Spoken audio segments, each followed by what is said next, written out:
Arcade Heroes.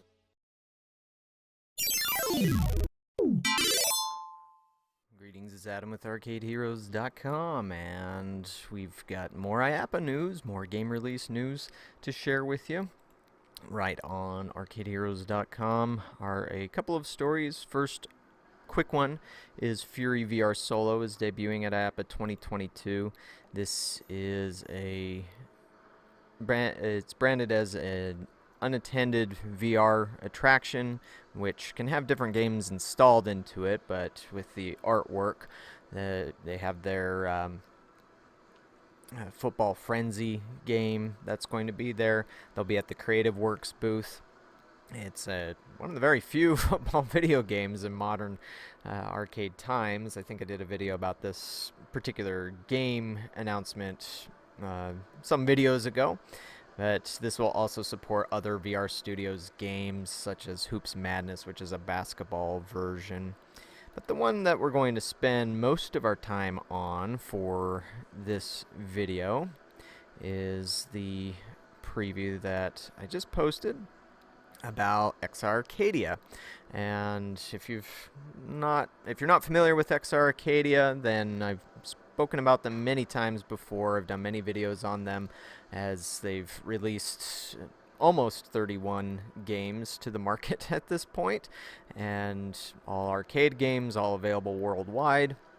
And also, they were one of the very few companies actually releasing games back in 2020, 2021, whereas a lot of other developers had to scale back or released almost nothing in those years. And so, with them, they had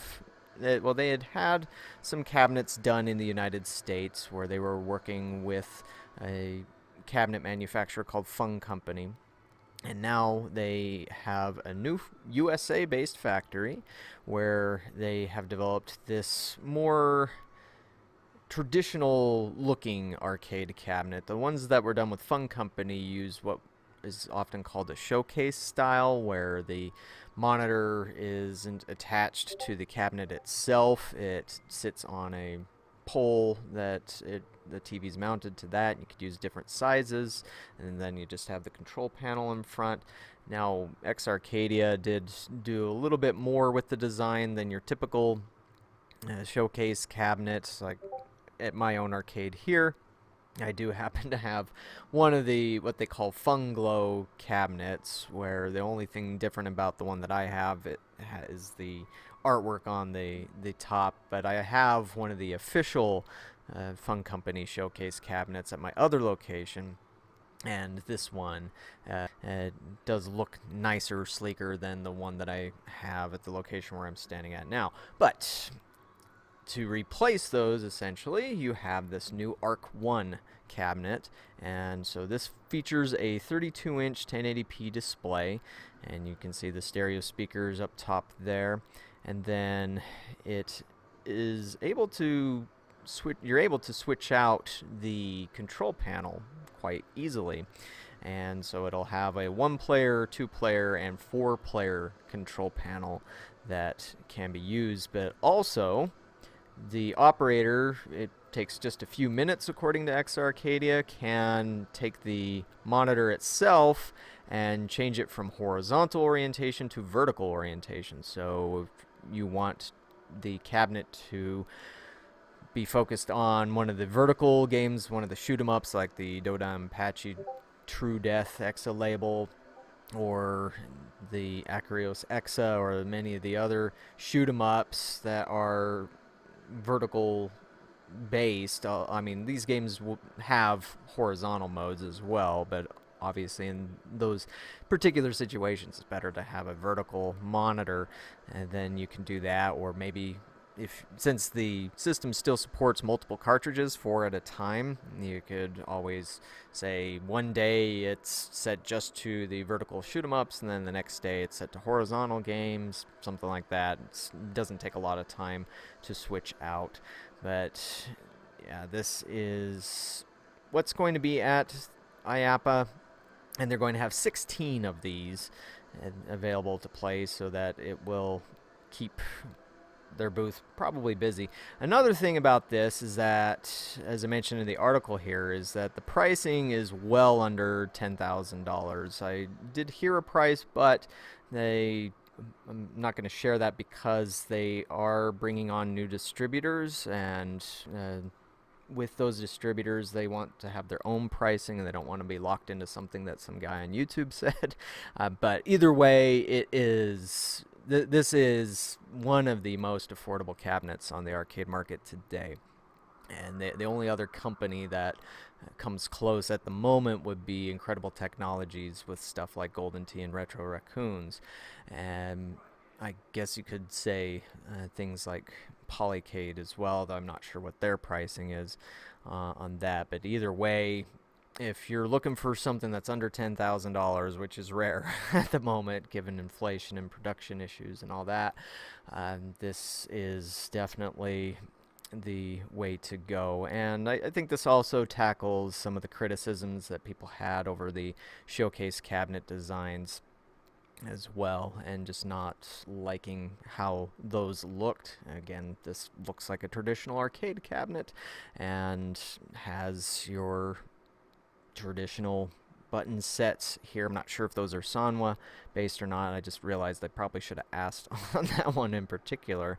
But yeah, that's what's coming. Now, of course, what is a game cabinet without game software? It's not really useful. And so ExA-Arcadia is bringing 31 game cartridges to IAAPA 2022, which I know the math doesn't equal out exactly spreading across the 31 cabinets there, but it's always easy to swap them out and install anything that might be desired, or perhaps there might be a repeat or two there. But yeah, every single ExA-Arcadia release will be available to play if you're interested there. And as a part of this post, we're able to also announce something that was previously unannounced, and that is the addition of Donut Dodo to the EXA system as well as to arcades. And so the EXA-Arcadia version is called Donut Dodo Do. Donut Dodo Do, perhaps. And so this is a game that currently exists on Steam. When I checked it today, it was only $4. And it looks like a cross between Donkey Kong, Popeye, and maybe a little bit of Burger Time. The main character looks a little bit like, is it Peter Piper, I think, from Burger Time? But the gameplay is pretty reminiscent of Nintendo's Popeye from 1981. And we'll play this here without sound. And interestingly enough, this is the trailer for the PC version, of course, not the EXA version. But this, as you saw there, they promote that it's like an arcade game, and I think in the game description it mentions that this is a long-lost arcade game from 1983 that was recently discovered. I mean, that's just tongue-in-cheek, of course, but yeah, that is coming to ExA-Arcadia with some changes. So one of the things that are going to be different about it is the addition of a simultaneous two-player mode. In that regard, it kind of makes it like Mario Bros, the original Mario Bros before they were Super. And so maybe almost like a combo between Popeye and Mario Bros. And if you not played Nintendo's Popeye, you were collecting hearts instead of donuts. Here you're collecting donuts, but then of course in here you have this villain kind of running around and other little villains, and that's where I guess the Donkey Kong comes into play. But I was also told that this will have new exclusive play modes and has 5 stages, and it will also be a budget release, which means that the cartridge kit itself will cost under $1,000. A lot of those have been landing in the area of $500 to $800, and so yeah, if you already have an ExA-Arcadia and you want to get something that saves money and something that's retro, then that could be a great way to go. And so that will debut at the show.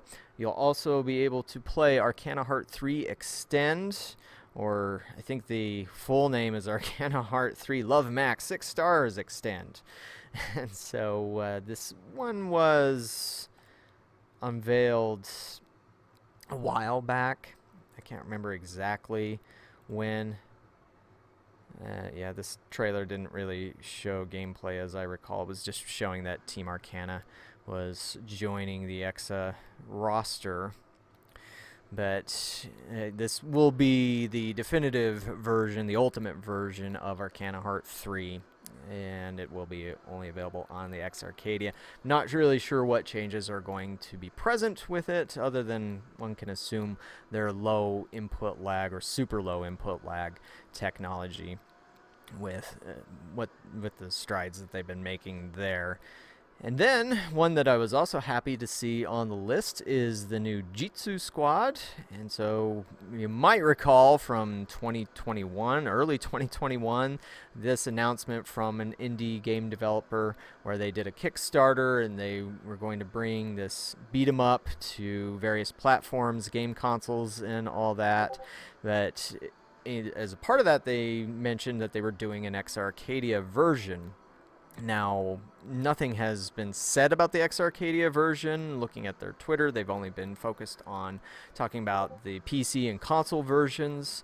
And so at IAAPA, we'll be able to finally get a preview of that. But personally, I'm a big fan of beat 'em ups. I love the genre, and this has been one of those genres that I've really wanted to see make a comeback. I mean, yeah, there have been a couple here and there over the years, like Oriental Legend 2, but there's nothing that had a high-profile release like this is getting, and so I'm looking forward to seeing how this plays, and it will certainly provide a great new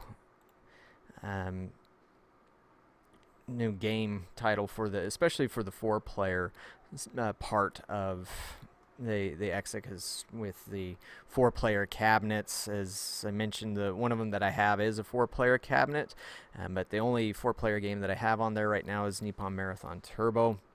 I've really been looking forward to Jitsu Squad to add to that. I also may get P47 Aces at some point here soon.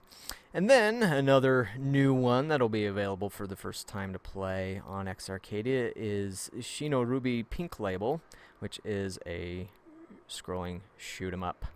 And this would be one of those that would work out well for using the vertical mode on the Arc 1. I've never played this game. I believe it's on consoles, maybe mobile, something like that. I don't play shoot 'em ups on a mobile device. I do not understand that myself, but yeah, this would also should be the definitive version of that there. So, and then I posted the entire games list of what will be there in case anybody was really wondering. And so if you want me to focus on anything at the show, let me know in the comments, and I'll ask any questions that I can, try and get any footage. I know there are a few of these games that I've not captured footage of that have been out for a while, such as Donpachi, True Death EXA label, and Crimson Katana. I don't think I got much footage of. But yeah, they'll be at booth 415. Let's take a look at that really quick. And they're actually in a very good spot. Last year they were in an okay spot, but their booth wasn't quite as big as it is this time. So they have a 20 by 20 booth, and they're right next to the really big crane company, and Betson Enterprises, Sturm Pinball. You got Wallop over here.